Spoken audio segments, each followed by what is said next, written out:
시청자 여러분 안녕하십니까? BOE 모닝뉴스 시작합니다. 조 바이든 미국 대통령이 미국의 제46대 대통령에 취임했습니다. 바이든 대통령은 20일 워싱턴 DC 연방의회 의사당에서 열린 취임식에서 취임 선서와 연설을 통해 헌법을 수호할 것을 맹세하고 미국을 다시 하나로 모으고 통합하며 전통적 동맹관계 회복을 통해 세계와 협력해 나갈 것이라고 밝혔습니다. 바이든 대통령은 특히 민주주의가 승리한 역사와 희망의 날이라며 앞으로 위기에 직면한 미국을 치유하고 회복하는 데 앞장설 것이라고 밝혔습니다.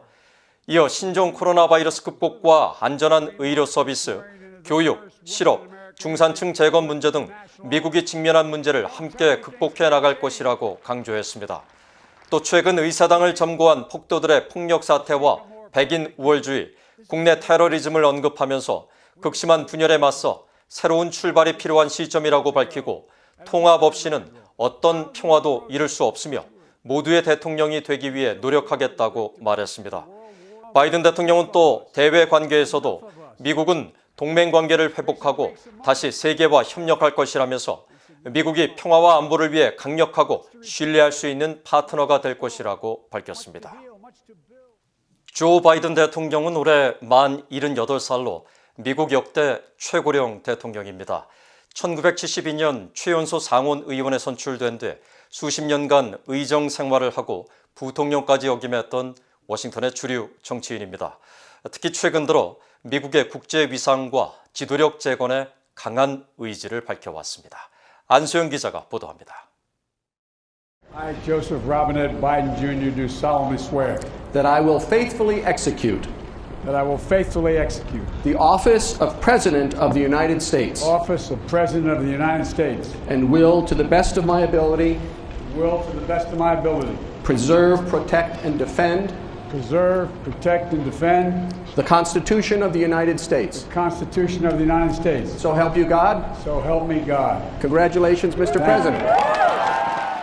조셉 로비네트 바이든은 1942년 11월 20일생으로 올해 만 78세입니다. 미국 역대 최고령 대통령 기록을 갖게 된 조 바이든은 1972년 미국 역사상 최연소 상원 의원 가운데 한 명으로 당선된 이래 6번 연속 상원 의원에 선출됐습니다.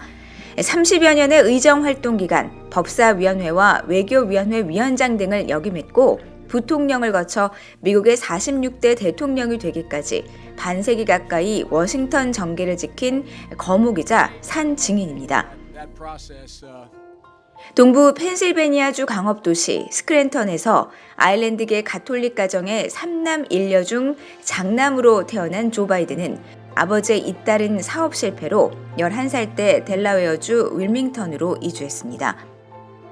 활발하고 낙천적이었지만 어릴 때 말을 더듬어 놀림을 당하기도 했는데 그는 끊임없는 노력으로 이를 극복했습니다.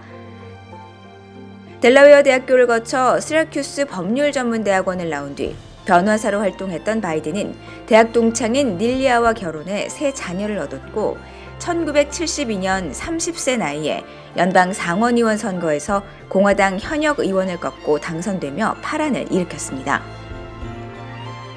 하지만 바로 다음 달 교통사고로 아내와 1살 딸을 동시에 잃는 비극을 겪었습니다. 어린 두 아들이 입원한 병실에서 상원의원 취임 선서를 했던 바이든은 이후 워싱턴에서 델라웨어주 자택까지 기차로 왕복 4시간씩 출퇴근하며 의정 활동을 했습니다.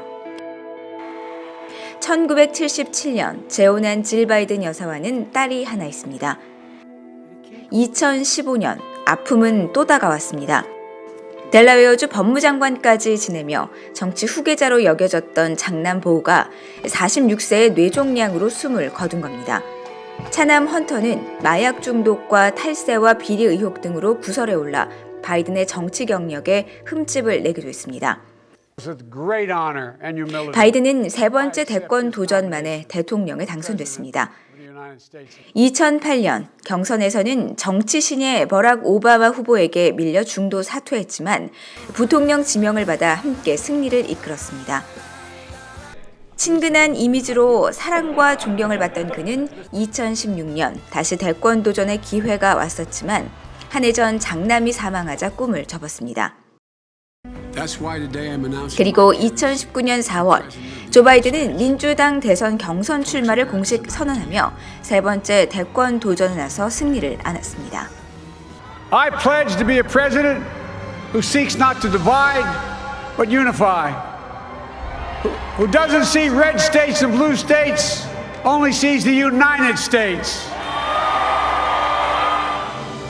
I sought this office to restore the soul of America, to rebuild the backbone of this nation, the middle class, and to make America respected around the world again.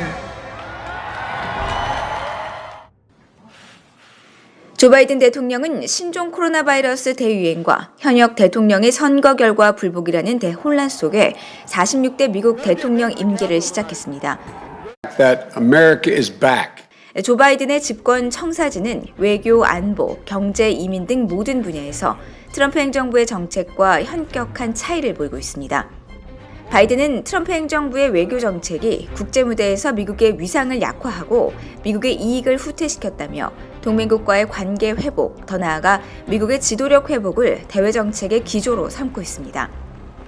국내적으로는 이번 대선 과정에서 극명히 드러난 미국 사회의 분열과 대립을 어떻게 봉합하며 통합시킬 것인지가 새 행정부를 이끌 바이든 대통령의 가장 큰 직면 과제라고 전문가들은 지적하고 있습니다. VOA 뉴스 안소영입니다. 미국의 46대 조 바이든 대통령 취임을 맞아 세계 각국 정상들이 잇따라 환영의 입장을 내고 바이든 행정부와 함께 여러 분야에서 발전을 위한 협력을 기대한다고 밝혔습니다.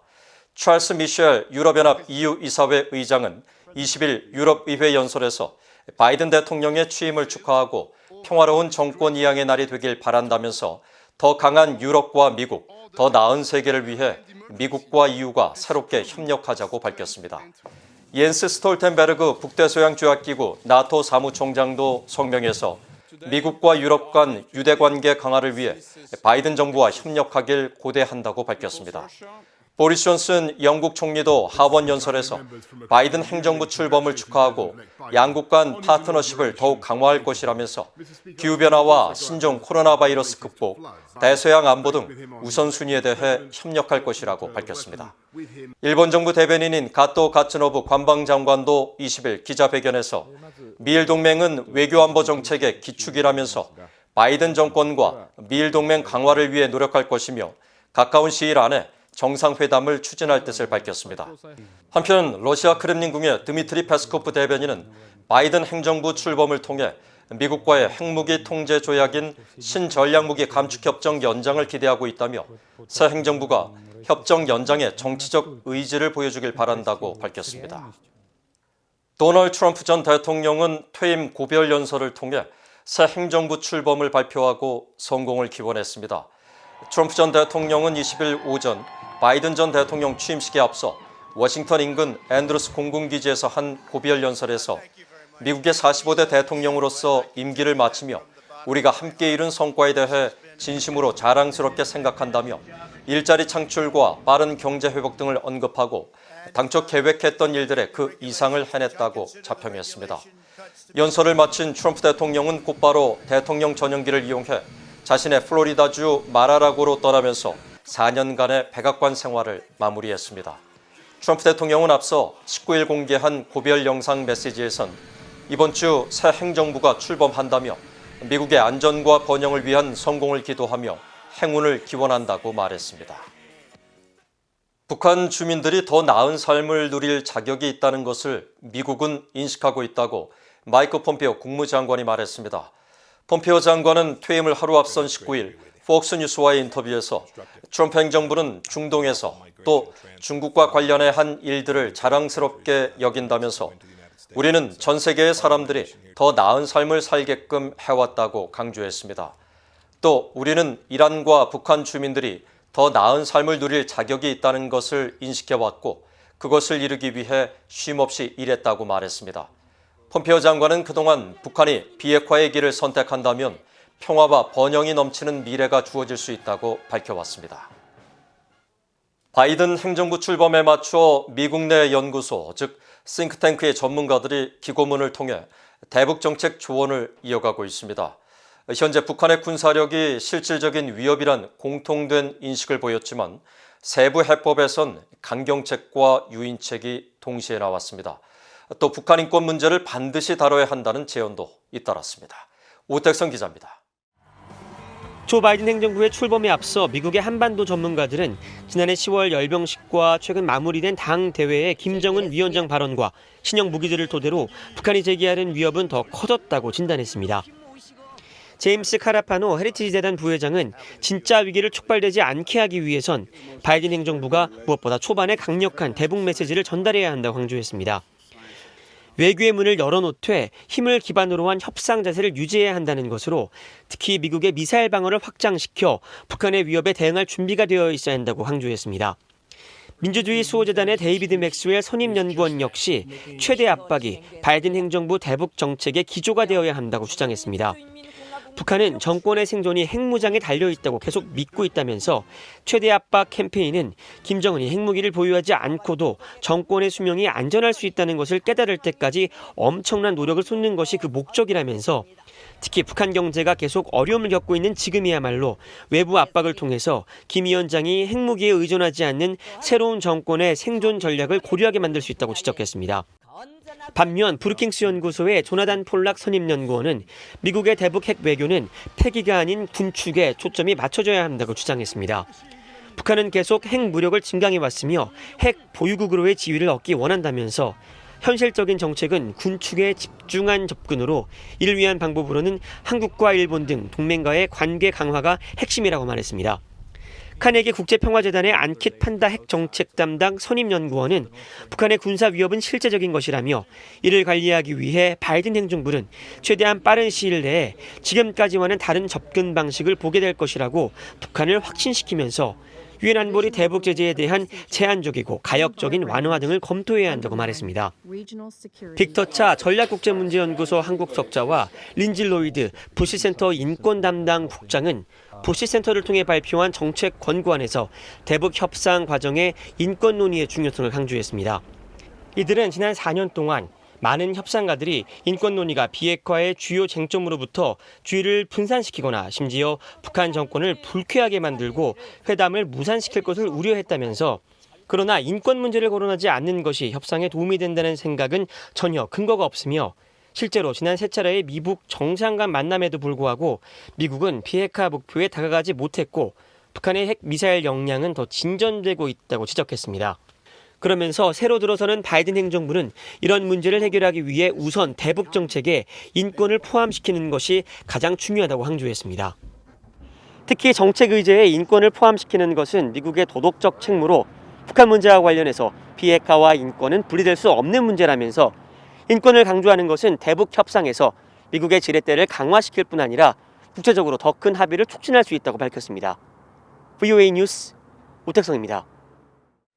미한 연합훈련 재개와 관련해 북한과 협의를 할 수 있다는 문재인 한국 대통령의 최근 발언에 대해 전직 미군 고위 당국자를 비롯한 전문가들이 비판적 견해를 나타냈습니다.